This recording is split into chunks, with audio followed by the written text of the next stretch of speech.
नमस्कार दोस्तों, ओम साई राम और साईं बाबा के चैनल में आपका बहुत बहुत स्वागत है। ये चैनल जो है ये डिवाइन इंटरवेंशन फॉरएवर, ये स्पिरिचुअल चैनल है। और ये चैनल हमने इसलिए बनाया है, हमने मतलब मैं अलका शर्मा नई दिल्ली से। और मैं अपने आप को ईश्वर के साथ जब जोड़ती हूँ तो वो हम हो जाता है मैं से। तो ये चैनल मैंने इसलिए बनाया है, ईश्वर की कृपा से, ईश्वर की जो संकेत हैं, जो ईश्वर की जो आज्ञा है उसके हिसाब से, क्योंकि ईश्वर ने कहा है कि बेटा इसमें आप जो भी स्पिरिचुअल मैसेजेस हैं उनको आप फैलाओ। तो ईश्वर ने जब मुझे ये आज्ञा दी तो मैंने फिर ये चैनल अपना बनाया। और दोस्तों ये कोई रीसेंट चैनल नहीं है, अगर मैं आपसे बोलूं ये चैनल बने हुए तो 2 साल से भी ऊपर हो चुका है। लेकिन ये चैनल अभी ईश्वर का जो एक टाइमिंग होता है ना, डिवाइन टाइमिंग, तो अभी ये चैनल अभी आया है ईश्वर के आशीर्वाद से।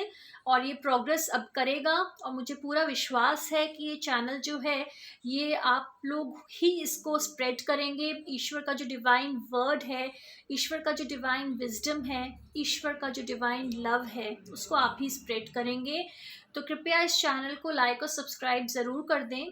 तो यही मेरी आपसे एक रिक्वेस्ट रहेगी, और ये इसलिए रहेगी रिक्वेस्ट क्योंकि मैं चाहती हूँ कि ईश्वर की जो ब्लेसिंग्स हैं वो हर जगह फैलें। तो अब और समय ना नष्ट करते हुए, आज जो तारीख है, सुंदर सा दिन है आज बुधवार का, और आज की जो तारीख है वो है 20 मार्च 2024। तो हिंदू धर्म के हिसाब से आज के दिन गणपति बप्पा मोरिया को भी हम लोग बहुत पूजते हैं। गणपति देव जो हमें सद्बुद्धि देते हैं, हमें विवेक देते हैं। तो उसी प्रार्थना के साथ आज हम शुरू करते हैं आज का जो डिवाइन विजडम है साईनाथ का। तो देखिए दोस्तों, ये उनका विजडम वाली बुक है जिसमें से हम रोज़ साईं बाबा की कोई ना कोई डिवाइन विजडम ज़रूर देखते हैं। और आज का जो विजडम है ना, बाबा ने बहुत ही सुंदर विजडम दिया है। थोड़ा सा मैं कैमरे के अगर मैं पास लेकर आऊँ, ये आपको दिखेगा। यहाँ पर है क्रश नेगेटिविटी। यहाँ पर एक ग्लास आपको दिखेगा जो आधा खाली है और आधा भरा हुआ है। दोस्तों देखिए, इसमें बाबा ने क्या लिखा है, do not allow negative thoughts to live in your mind, believe in Baba and be positive.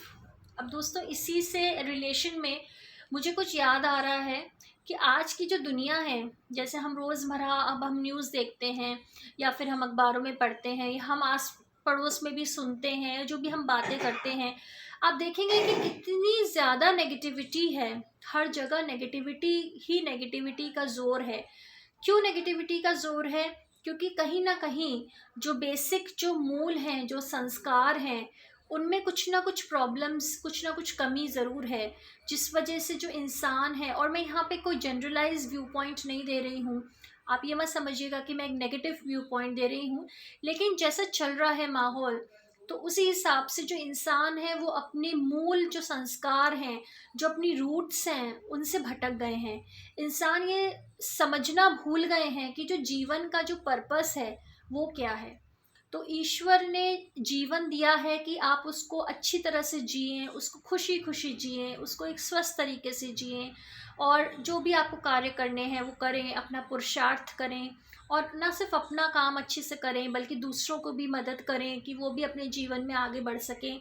लेकिन अनफॉर्चुनेटली क्या हो रहा है कि आज वातावरण में इतनी सारी नेगेटिविटी है, इतनी सारी जलन है, इतने सारे पोजेसिवनेस है, इतना सारा लालच आ गया है, इतनी सेल्फिशनेस आ गई है, इतनी सारे गुस्सा आ गया है, इतना डर, पूरे समय डरते रहते हैं, चिंता करते रहते हैं, मन में कुछ अच्छा विचार ही नहीं आता।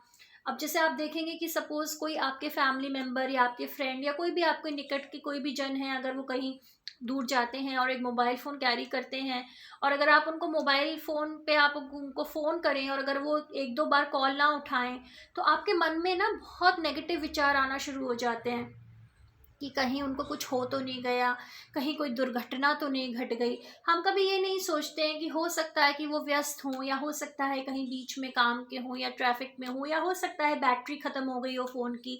हज़ारों चीज़ें हो सकती हैं, लेकिन नेगेटिविटी ने हमें इतना ज़्यादा घेर रखा है कि हम पॉजिटिव सोच ही नहीं पाते। तो चलिए अब हम यहाँ की आज की जो कथा है ना विजडम की, वो हम पढ़ते हैं। One day Baba sat at the grinding stone, grinding furiously. He was grinding wheat with a kind of ferocity.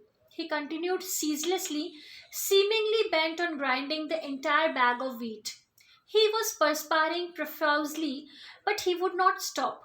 The grinding seemed to consume his entire attention. He did not notice when people came to Dwarka Mai. He did not notice them talking animatedly in whispers about his strange behavior.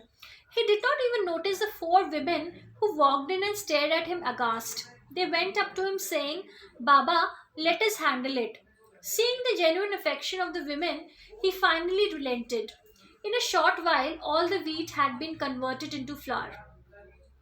Now take the flour to the boundary of our village and sprinkle it along the brook. Then let me see how she dares to threaten my children. There was confusion all around. What was he talking about? Who was she? And why was she threatening his children? Why throw away good wheat flour? Seeing the hesitation on the part of the women, Baba shouted, Go, do it now. I have already crushed her in the grinding stone. She will not be able to harm anyone here. The mystery only deepened. It was not often that Baba raised his voice. It is nothing to worry about. It's a cholera.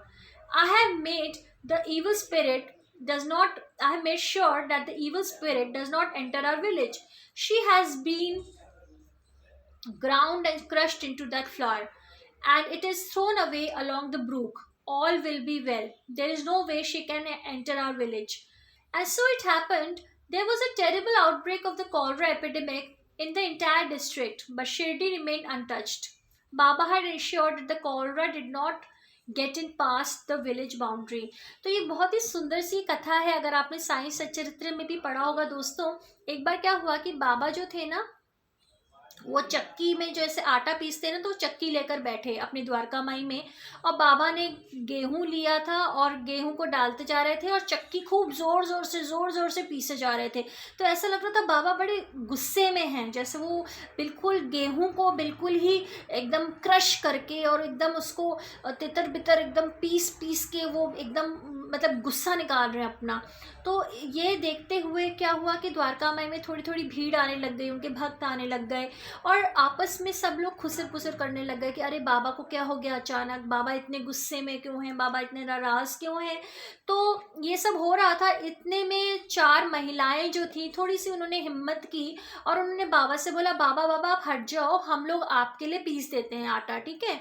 तो जब उन्होंने देखा बाबा ने कि जो महिलाएं हैं उनका जो प्रेम है वो विशुद्ध प्रेम है, मतलब उनको लगा कि अच्छा ये तो बड़े ही एक साफ मन से बोल रही हैं, तो उन्होंने फिर अब जो चक्की थी वो उन चार महिलाओं के सुपुर्द कर दी. अब महिलाओं ने देखते ही देखते फटाफट जो सारा गेहूं था वो पीस डाला. अब बाबा ने कहा कि फटाफट से जाओ और इस गेहूं को ना गांव की जो बाउंड्री है, यानी जो गांव की जो सीमा है उस पर फटाफट डालाओ, ठीक है. और मैं देखता हूँ कि वो मेरे बच्चों को कैसे निगलती है, वो मेरे बच्चों को कैसे नुकसान पहुंचाती है. अब सारे लोग सोच रहे थे कि ये वो है कौन, किस की बात कर रहे हैं, कोई स्त्री है या क्या है. तो समझ नहीं पा रहे थे. और बाबा ने कहा कि अरे मैंने तो उसको पीस दिया, मैंने तो उसको बिल्कुल छलनी कर दिया, मैंने तो उसको बिल्कुल उसका सत्यानाश कर दिया, मैंने तो उसको मार डाला और मैंने तो उसको नदी में भी बहा दिया और अब वो मेरे बच्चों को कुछ नुकसान नहीं पहुंचा पाएगी. तो एकदम ये जो पहेली थी ना, ये आगे बढ़ती जा रही थी. मतलब सबको समझ नहीं आ रहा था कि आखिर हुआ क्या, बाबा किस बारे में बात कर रहे हैं. तो क्या हुआ, बाबा ने एकदम जोर से जब बोला ना, चिल्ला के कि अरे अब कोई बात नहीं, ये तो कॉलरा है, कॉलरा, ठीक है. कॉलरा क्या होता है, जो एक महामारी होती थी ना पहले ज़माने में, तो उसको हम जो मतलब पेट वगैरह की जो लूज मोशन हो जाते थे और ये सब चीज़ें, तो कॉलरा जो महामारी थी उसको बाबा उसके खिलाफ लड़ रहे थे. तो क्या किया बाबा ने कि वो बीमारी गांव के अंदर ना आ जाए शिरडी के, तो उन्होंने पहले ही एक सुरक्षा चक्र पूरे गांव में आटे के रूप में जो भी उसकी मुंडेर थी या जो भी उसकी जो बाउंड्री थी उसमें अच्छे से फैलवा दिया ताकि जो महामारी है वो अंदर ना आ पाए, ठीक है. तो इसका मतलब क्या हुआ, और अगर हम देखें तो उस समय जो कॉलरा था वो पूरे डिस्ट्रिक्ट में फैला, लेकिन सिर्फ शिरडी में कॉलरा अंदर आ नहीं पाया. तो बाबा ने बिल्कुल ये इंश्योर कर दिया था कि जो कॉलरा है वो उनके गांव की सीमा के भीतर ना आ पाए, वो बीमारी उनके गांव के जो लोग हैं उनको परेशान ना कर पाए. तो ऐसे होते हैं सदगुरु हमारे, जो कि कहते हैं कि जिस टाइप से बाबा ने उस बीमारी को बिल्कुल क्रश कर दिया, बिल्कुल उसको तितर बितर कर दिया, बिल्कुल उसका सत्यानाश कर दिया, उसको पीस डाला। वैसे ही दोस्तों हमें भी अपने जीवन से जो नेगेटिविटी है ना उसको हमें क्रश कर देना चाहिए। कहना बहुत आसान है कि नेगेटिविटी क्रश कर देना चाहिए, अरे कैसे करें नेगेटिविटी क्रश, हर जगह तो नेगेटिविटी है आसपास। और वही तो खेल है ना दोस्तों, सब दिमागी खेल होता है।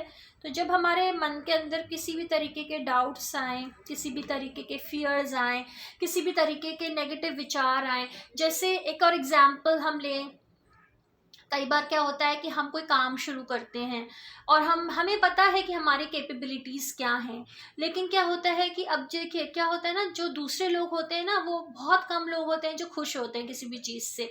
दूसरे लोग अक्सर जलन की वजह से कहते रहते हैं, अरे तुम्हारे बस का नहीं है, तुम नहीं कर पाओगे, अरे उसमें तो ये होता है, उसमें तो वो होता है, उसमें तो वो होता है। तो आपको वो पहले ही इतना ज़्यादा आपको डिस्करेज कर देते हैं कि आप खुद ही आगे नहीं बढ़ते। होता क्या है ना दोस्तों कि सब लोग ना अपनी जो लिमिटेशंस होती हैं या अपने जो फेलियर्स होते हैं ना वो दूसरों पर थोपते हैं। अगेन मैं आपसे माफ़ी चाहूँगी, मैं जनरलाइज नहीं कर रही हूँ, सब लोगों की बात नहीं है, लेकिन अधिकतर लोग क्या होते हैं कि अपने जो फेलियर्स होते हैं ना उनको दूसरों पर थोपते हैं, क्योंकि वो चाहते ही नहीं कि दूसरे लोग सक्सेसफुल बन पाएँ। तो चाहे आपका काम कितना ही अच्छा हो, चाहे आप में कितने ही गुण हो, लेकिन कभी भी आपको अप्रिशिएट नहीं किया जाएगा। आपको हमेशा नीचा दिखाने की कोशिश की जाएगी कि आप खुद ही अपना पीछे हट जाएं और निराश होकर बैठ जाएं। तो कभी बोलेंगे अरे तुम्हारी तो एज ज़्यादा हो गई, कभी बोलेंगे तुम तो क्वालिफाइड नहीं हो, कभी बोलेंगे तुम्हारे पास पैसा नहीं है, कभी बोलेंगे तुम्हारा तो ये नहीं हुआ, तुम्हारा तो वो नहीं हुआ। तो इससे क्या होगा, उनका जो पर्पस रहता है वो ये रहता है कि भाई आप कुछ करो ही ना अपनी लाइफ में और फेलियर बन के रह जाओ, हाथ पे हाथ धर के बैठ जाओ, और फिर समय और बीतता जाए और फिर आपको रिग्रेट ये रहे कि अरे मैंने लाइफ में ये नहीं किया, मैंने वो नहीं किया, हम कभी खुलकर नहीं जिए, हम कभी स्वतंत्र नहीं जिए, हम कभी निडर होकर नहीं जिए, सेल्फ कॉन्फिडेंस के साथ नहीं जिए, हमने कभी भी सक्सेसफुल क्या है, सिर्फ रुपया पैसा कमाना ही सक्सेस नहीं होता। अगर आपकी हेल्थ अच्छी है, अगर आप खूब अच्छे से जीते हैं, आत्मविश्वास से पूर्ण होते हैं, अगर आपके रिलेशनशिप्स में आपके पास कुछ सच्चे और अच्छे लोग हैं, आपके मित्र हैं या आपके फैमिली मेम्बर्स हैं या कोई भी हैं जिनके साथ आप हंस बोल सकते हैं, तो ये छोटी छोटी सी चीज़ें होती हैं जो हमें सक्सेसफुल बनाती हैं। तो कि कभी भी सक्सेस का एक पर्टिकुलर डेफिनेशन नहीं होता। अब हम गाड़ी चलाना चाहते हैं और अगर हम गाड़ी नहीं चला पा रहे, हमने उस फियर को अगर ओवरकम कर लिया, हम बहुत बढ़िया गाड़ी चलाते हैं, तो वो भी तो सक्सेस ही हुई। या अगर हमने जिन चीज़ों से हमें डर लगता था, अगर हमने उनको ओवरकम कर लिया और अब हम बिल्कुल कॉन्फिडेंट ज़िंदगी जी रहे हैं, तो वो भी तो सक्सेस ही हुई। तो बहुत सारे पैरामीटर्स होते हैं सक्सेस के। तो सबसे पहली चीज़ होती है कि अपने ऊपर विश्वास रखिए। ये मत सोचिए कि अपने ऊपर विश्वास रखना मतलब आप ईश्वर की सत्ता को चुनौती दे रहे हैं, ऐसा नहीं होता। आप भी तो ईश्वर की ही रचना है ना। तो अपने ऊपर विश्वास रखना सबसे बड़ी एक क्या बोलते हैं, एक समर्पण है ईश्वर के चरणों में, जिसमें हम खुद कह रहे हैं अपने रचयिता से कि देखिए हम अपने ऊपर विश्वास कर रहे हैं, यानी कि हम आप पर विश्वास कर रहे हैं। तो अगर प्रभु के ऊपर आपको ग्रैटिट्यूड कभी भी एक्सप्रेस करना हो तो आत्मविश्वास रखिए, कभी भी सेल्फ डाउट ना कीजिए, कभी भी नेगेटिव लोगों की बातों में ना आइए, क्योंकि नेगेटिव लोगों का काम होता है नेगेटिविटी स्प्रेड करना। वो तो चाहेंगे ही कि आप कुछ ना करें, और वो बड़े खुश होते हैं जब आप रोने धोने लग जाते हैं या चीज़ों से पीछे हट जाते हैं, उनको बड़ी खुशी मिलती है, क्योंकि जो काम वो करना चाहते थे उसमें सफल हुए। तो ऐसा मत होने दीजिए। आप ईश्वर पे आप ईश्वर पे विश्वास रखिए। जब ईश्वर आपके साथ हैं, जब आप ईश्वर की संतान हैं ना, तो आप कुछ भी कर सकते हैं। तो जो हुआ पास्ट में उसको भूल जाइए। हर दिन एक नया दिन है और हर दिन नया जीवन है। तो ईश्वर से यही प्रार्थना कीजिए कि प्रभु आपको पूरा नया जीवन दे, नई सोच दे, और अपने कार्य जो कर सकें और पॉजिटिव दृष्टिकोण के साथ अपना जीवन जी सकें। तो यही थी हमारी आज की जो विजडम थी मेरे दोस्तों, और हम कल फिर से एक बाबा की विजडम लेकर आएंगे। तब तक के लिए मैं अलका शर्मा नई दिल्ली से आपका बहुत ज़्यादा शुक्रिया व्यक्त करती हूँ, धन्यवाद करती हूँ, और हम कल फिर मिलेंगे अच्छी सी विजडम रीडिंग के साथ। ओम साई राम।